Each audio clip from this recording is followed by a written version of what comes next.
तो यहाँ पर पुरुष तो बहुत सारे देखने को मिल रहे हैं, पर कंधों पर जो उनको सहारा देने वाली स्त्रियां भी यहाँ पर देखने को मिल रही हैं। पहले महिलाओं के लिए जोरदार तालियां बजाइए। आप ये निश्चित कर लीजिए कि आप भीख मांगने आए हैं या अधिकार मांगने आए हैं। अधिकार। आप अधिकार मांगने आए हैं, हम अधिकार लेकर रहेंगे। हम एक दिन इतिहास बन जाएंगे, पर जो भावी पीढ़ी है उनको हम ये जरूर बताएंगे कि हम आजादी की लड़ाई में तो नहीं थे, पर हमने अपनी अधिकार की लड़ाई लड़ ली। हम लोग 18 तारीख को लगभग अगस्त के महीने से पहले से हम लड़ाई लड़ रहे हैं। हम 40 लोग, 60 लोग, 80 लोग हुए, 100 लोग हुए, 100 से 200 हुए, 300 हुए। हम 18 तारीख को इकट्ठा हुए।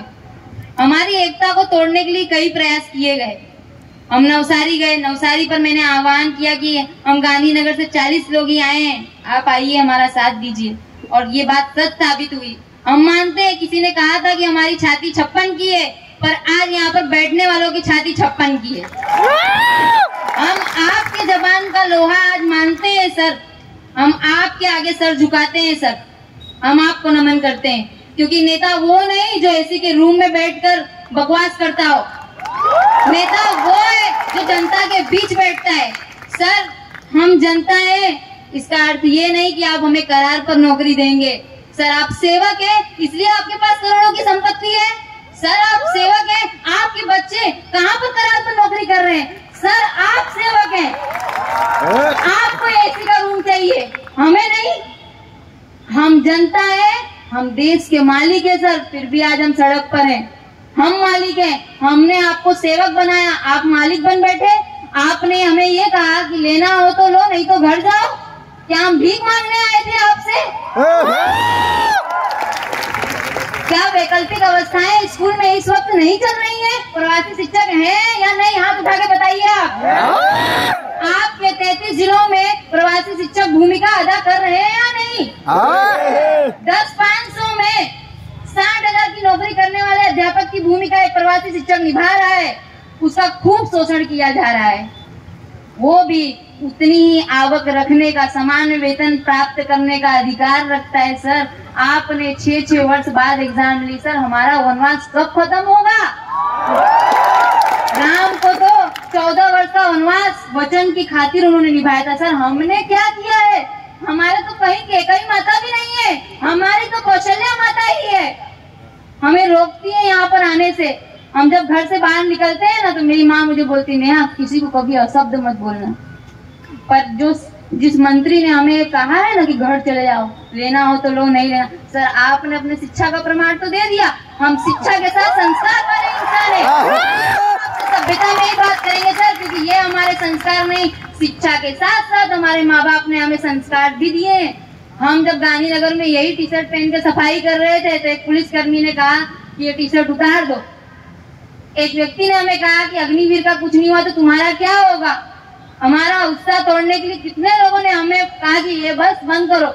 यहाँ तक कि टीवी चैनलों वालों ने भी हमें ये कह दिया कि आपके मुद्दे नहीं चलने वाले, आप घर बैठ जाओ। मैंने उस व्यक्ति को जवाब दिया कि अग्निवीर एक सिपाही था, उस सिपाही को तैयार करने वाला एक शिक्षक है, पुलिसकर्मी को तैयार करने वाला एक शिक्षक है, एक नर्स को तैयार करने वाला एक शिक्षक है। आज पंगा तुम्हारा शिक्षकों से हुआ है। अब इस देश में सिर्फ शिक्षक नहीं, कोई करार पर नहीं होगा, तय कर लो। आपके बच्चे कभी ना कभी डॉक्टर बनेंगे, कभी ना कभी कोई आपका बच्चा अभियंता भी बनेगा, इंजीनियर बनेगा। पर क्या आप चाहेंगे आपके बच्चे करार पर नौकरी करें? सर, हमने एग्जाम जब क्लियर की थी ना सर, तो हमने विचार किया था, इस बार हम चर्चा करते अपने मित्रों में, तो हमारे मित्रों का इस बार दिवाली बड़े धूमधाम से मनाएंगे। हमें भी लगा कि हमारा भी वनवास खत्म होगा। सर, हमारा वनवास कब खत्म होगा? सर, 6 वर्ष बाद आपने एग्जाम ली, 10 वर्ष से हम पढ़ाई कर रहे हैं। सर, हम आपसे क्या मांग रहे हैं? भीख मांग रहे हैं। आप अपने घर में से हमें नौकरी देते हैं। सर, हम टैक्स पे करते हैं। सर, बड़ी ईमानदारी से टैक्स पे करते हैं। आकर देखिए सर, क्या हालत है हमारी। 10 वर्ष का वनवास झेल रहे हैं हम, लगता है 4 वर्ष और करने पड़ेंगे। क्या आपको मंजूर है? नहीं। क्या आपको मंजूर है? बोलिए। नहीं। मैं स्त्रियों से कहना चाहती हूँ, हमने कौन सा 9 लाख हार मांग लिया सरकार से? नहीं।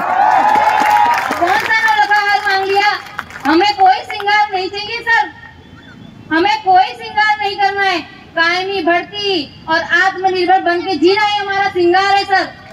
हमें कोई श्रृंगार नहीं करना। हमें आत्मनिर्भर बनने का जो श्रृंगार है, हमारे स्वाभिमान से जीने का जो हमारा श्रृंगार है, वो हमारा अधिकार है, वो आपको देना ही होगा और हम उसे लेकर रहेंगे। यहाँ पर आए लोग ये तय कर लो, चाणक्य को जब धनानंद की सभा में अपमान किया गया था ना, एक चूक हमसे हुई है, उसे एक्सेप्ट कीजिए आप लोग। जब चाणक्य को धनानंद की सभा में अपमान किया गया था, उस वक्त चाणक्य ने अपनी शिखाएं खोली थी। मैंने चर्चा की कि चाणक्य ने अपनी शिखाएं खोलकर प्रतिज्ञा ली थी कि मैं अखंड भारत बनाकर दिखाऊंगा। हमने अपनी शिखाएं नहीं खोली, यही हमारी कमजोरी है। अब हम शिखाएं खोलेंगे सर। आपको जिस वक्त मुझे घसीटा गया था ना, उस वक्त मेरे घर में सब रो रहे थे। मैं फोन पे मेरी मम्मी को समझा रही थी, तभी पुलिस कांस्टेबल बोल रही थी, इधर आ, तेरा नाम लिख, पहले तेरा नाम लिख, फिर बाद में जिससे बात कर रही उससे बात कर। मैं मेरी मम्मी को समझाई, मैंने बोला तेरी बेटी एक आंसू नहीं रोई और तुम लोग बलबला के रो रहे हो। ये तो अधिकार की लड़ाई है। अगर भगत सिंह सुखदेव जी को इस तरीके से अगर उनकी माताओं ने रोक लिया तो आप लोग भी किसी अंग्रेज के घर में साफ सफाई करते पाए जाते। हम किसी से भीख नहीं मांग रहे, एक बात ये आप याद रखिएगा। मैं महिला हूँ, मैं घर से बाहर निकलती हूँ जब लड़ने के लिए, यहाँ पर हम हर दूसरे दिन पहुंच जाते हैं। हमारा कितना अपमान किया जाता है। हम तो पुलिस कर्मियों ने जिन्होंने भी घसीटा है, हमारे साथ दुर्व्यवहार किया, हम फिर भी आपका सम्मान करते हैं सर, क्योंकि हम तो शिक्षा के साथ संस्कार वाले लोग हैं। आपका सम्मान करते हैं, हम आपको प्रेम करते हैं।